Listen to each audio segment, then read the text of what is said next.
में प्लेटफॉर्म के किनारे मानिक भीख मांग रहा था। वो आने जाने वाले से हाथ जोड़कर भीख मांगता था। कोई उसे कुछ पैसे देता तो कोई डांट कर भगा देता। एक दिन वहाँ से रवि जा रहा था। उसने रवि से भी भीख मांगी। रवि का एक छोटा सा सोशल मीडिया अकाउंट था जिसमें उसके कुछ हजार फॉलोअर्स थे। ए भैया भैया, खाने को कुछ दे दीजिए। जाओ जाओ अपना काम करो। भैया सुबह से कुछ नहीं खाया है, मैं हाथ जोड़ता हूँ, मुझे खाने को दे दीजिए। अच्छा, तुम्हें खाने को चाहिए? अगर मैं आपको आज खाने के लिए कुछ पैसे दे दूंगा तो कल आप फिर किसी से भीख मांगेंगे। इसके अलावा और मैं कर ही क्या सकता हूँ भाई।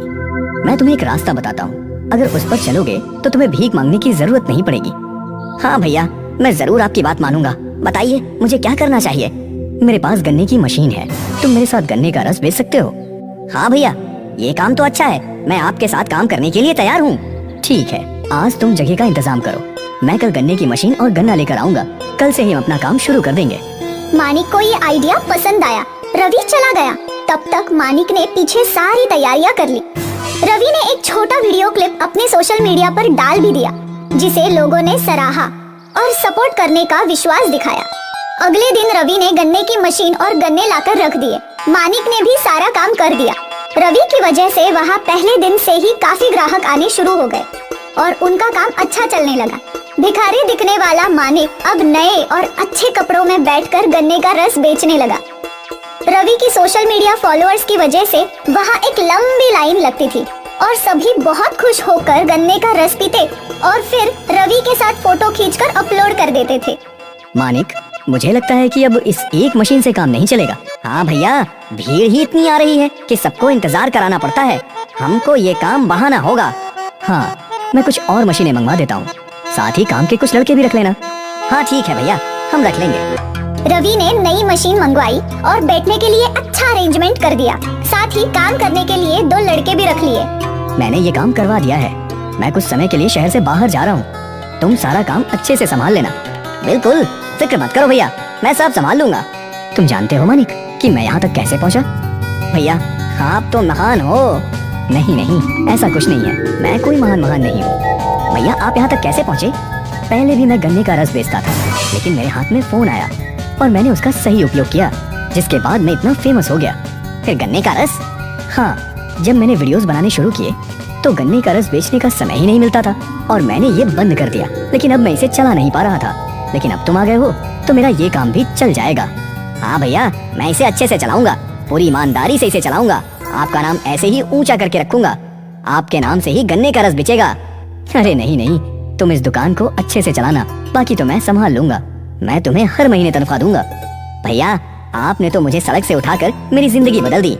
रवि ने ये वीडियो भी शूट की और सोशल मीडिया पे अपलोड कर दी। मानिक ही अब सारा काम देख रहा था। रोजाना की गन्ने के रस की कमाई देखकर मानिक को ये विचार आया, रोजाना इतने पैसे की कमाई होती है और मुझे तो इनमें से तनख्वाह के नाम पर कुछ पैसे ही मिलेंगे। अब मुझे कुछ और करना होगा। मैं यहाँ नौकर बन के नहीं रह सकता हूँ, मुझे पैसे कमाकर अमीर बनना है। मानिक के मन में लालच आ गया और उसने लालच को बढ़ा भी लिया। मानिक ने सबसे पहले गन्ने के रस में पानी मिलाना शुरू किया। ए नौकर, गन्ने के रस में ज्यादा से ज्यादा बर्फ और पानी मिलाओ। हमें 1 गिलास रस में 3 गिलास बनाकर बेचना होगा, तभी कुछ मुनाफा कमाएंगे। मालिक ये तो गलत है ना, कोई हमारे पास विश्वास और प्यार के साथ आ रहा है और हम वो विश्वास तोड़ रहे हैं। तू नौकर है और नौकर बनकर रहे, ज्यादा जबान चलाई तो नौकरी से निकाल दूंगा। सॉरी मालिक। इस तरह मानिक गन्ने के रस में मिलावट करके लोगों को बेवकूफ बनाने लगा, क्योंकि लोग रवि के नाम से वहाँ आ रहे थे और सोशल मीडिया पर वहाँ रस पीकर फोटो अपलोड करने का अलग ही क्रेज था। लेकिन ये ज्यादा दिन तक नहीं चल सकता था।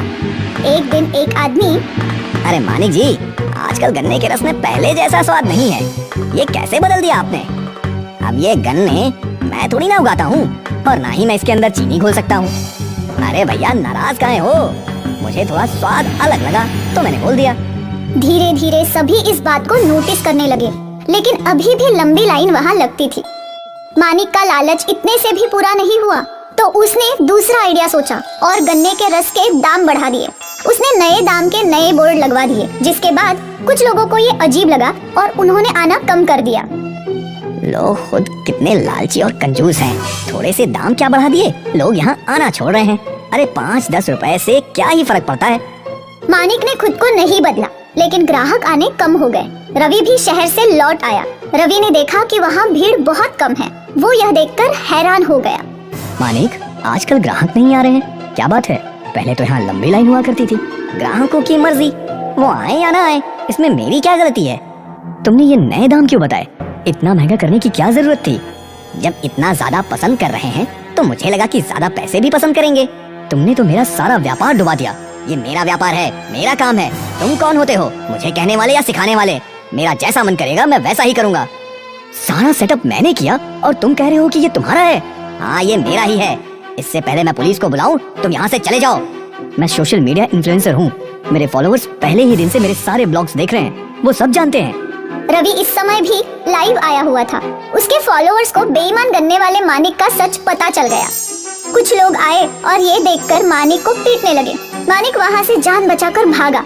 रवि ने उस दुकान को उस पर रहने वाले दोनों लड़कों को दे दिया और वो दोनों उसे अच्छे से चलाने लगे। मैं आप दोनों को ये दुकान दे रहा हूँ, लेकिन तुम इसे ईमानदारी से चलाना। हम दोनों इसे पूरी ईमानदारी से चलाएंगे।